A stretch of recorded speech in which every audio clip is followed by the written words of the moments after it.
Putin, in my opinion, considers radical Islam his biggest security threat. But he does not want the United States unilaterally to determine how the situation in the region will develop. So when the administration found itself in the extremely difficult and potentially embarrassing position of having refused a request for military action, of having been seeing a request for military action refused by the Congress, he saw an opportunity to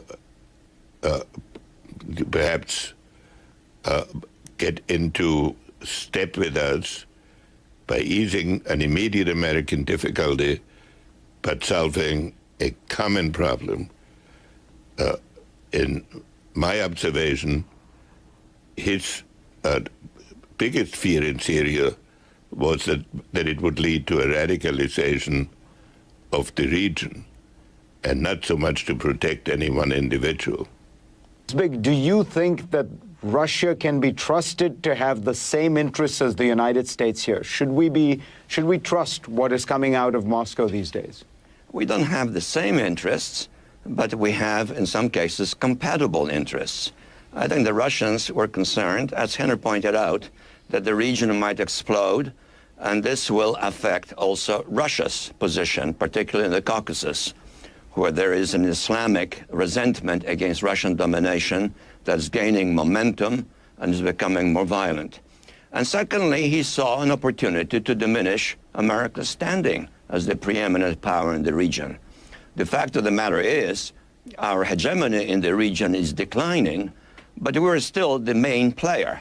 Russia saw an opportunity to actually become also a significant player in this game by arranging something that perhaps will temper the dynamic towards a regional upheaval and will consolidate Russian influence with the Syrians, with the Iranians, and perhaps even with others. There was recently a rather mysterious visit to Moscow of a very high-level emissary from Saudi Arabia. Not that Saudi Arabia is turning to Moscow, but that Moscow is perhaps, again, a significant player. This is the calculus that Putin has. It so happens it is compatible, in my view, with our interests, because I see our involvement in the Syrian affair as something very unfortunate, unnecessary. I don't think an attack on Syria to strike at its chemical assets would be very productive for us. It would not solve the problem. It might ignite a wider regional explosion. So I think there is some compatibility tactically, maybe even strategically, between us and the Russians at this stage. There is one area, though, where people say there is a big disagreement, which is Russia wants Assad to stay in power. The president has said Assad must go. The president said Assad must go without having a strategy to make him go. And we have now seen the consequences of that. I think maybe there will be some formula that will resolve that dilemma. For example, Assad's term expires next year. This issue is not going to be solved so quickly. Perhaps something can be contrived, especially if at the same time there is some movement in the American-Iranian dialogue, so that aspect becomes somewhat contained, perhaps pacified, perhaps begins to lead to some sort of understandings. Henry, there was an op-ed by Edward Luttwak, a strategic analyst, who argued that it does not serve America's interests to have a kind of violent regime change of the Assad regime, because what is likely to follow is chaos and radical Islam, and nor does it serve our interests for Assad to consolidate power, that in a strange way this stalemate helps American interests. What do you think of that theory? I think it was a mistake to define the issue in Syria as the removal of one leader. The issue in Syria is the historic conflict between Shiites and Sunnis, and a Sunni revolt against a Shiite minority-dominated Syria in which, however, most of the other minorities are supporting the Alawite, which is the Shia position. So the best position for the United States is to work on a transition government and not make it dependent with on the removal of the Syrian leader, especially not make it dependent at the very beginning of the process.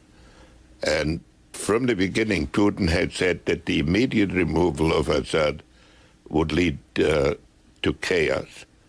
That's probably a correct judgment.